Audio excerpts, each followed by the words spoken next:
안녕하세요. 피토스터디입니다. 사인 법칙을 배우고요. 사인 법칙이 할 수 있는 일과 할 수 없는 일, 그리고 응용을 살펴보겠습니다.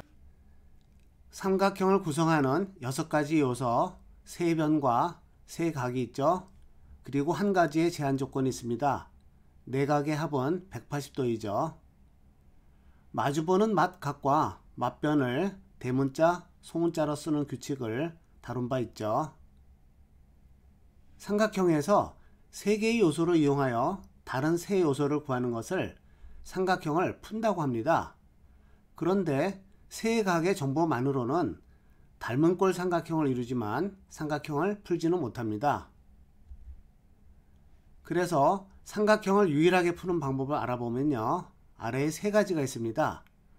한 변과 두 각이 있어요. 두 번째로 두 변과 사이각이 있습니다.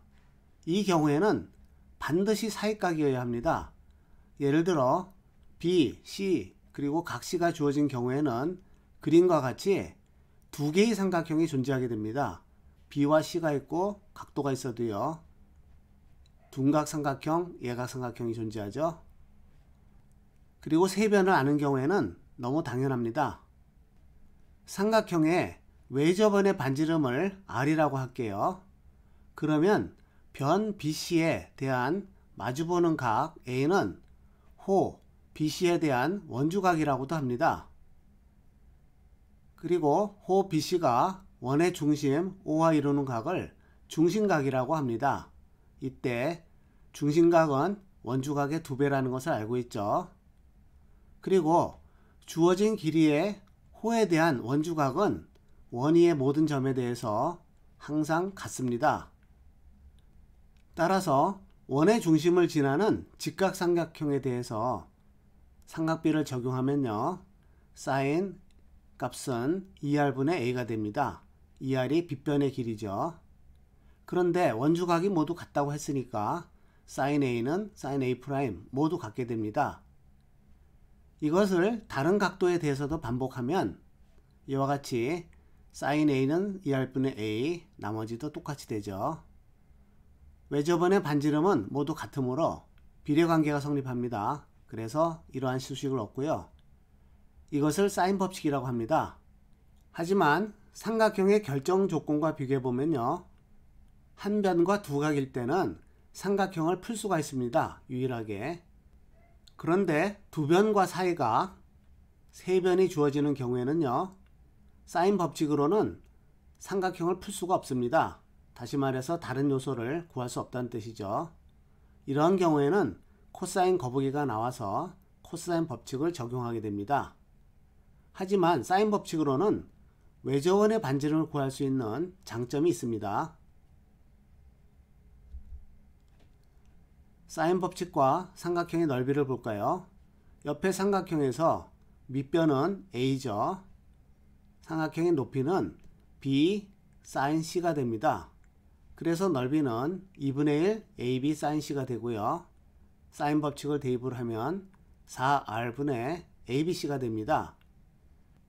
그리고 삼각형의 면적을요. 삼각비의 곱으로도 나타낼 수 있습니다. 삼각함수 첫 번째 강의에서 소개한 어부의 문제를 드디어 풀 수 있게 되었습니다. 뒷동산으로 올라가면서 거리를 재고요. 산꼭대기까지의 각도를 잽니다. 그러면 사인 법칙을 이용해서 빗변의 길이 C를 구할 수 있고요. 삼각비를 적용하면 A와 B를 모두 구할 수 있습니다.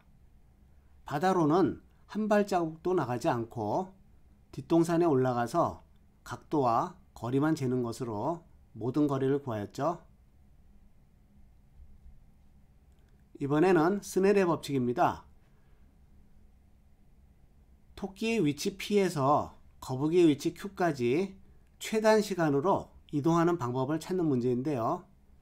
녹색 수평선 위는 속력 U인 자동차로 이동하고요. 아래에서는 속력 V인 자전거로 이동해야 됩니다.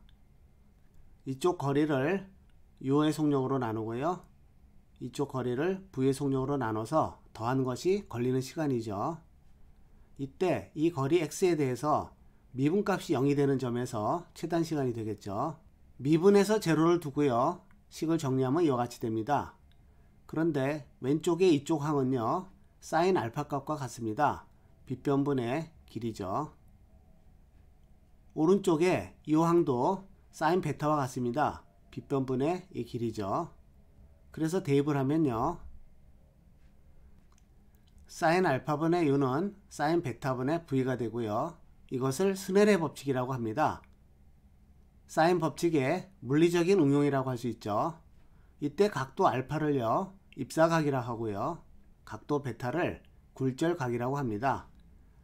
상세한 내용은 물리서적을 참고하고요. 여기서는 사인 법칙의 응용을 찾아본 것입니다. 개념카드입니다. 사인 법칙을 배웠고요. 스넬의 법칙을 배웠죠. 삼각함수 10번 강의입니다. 시청해 주셔서 감사합니다.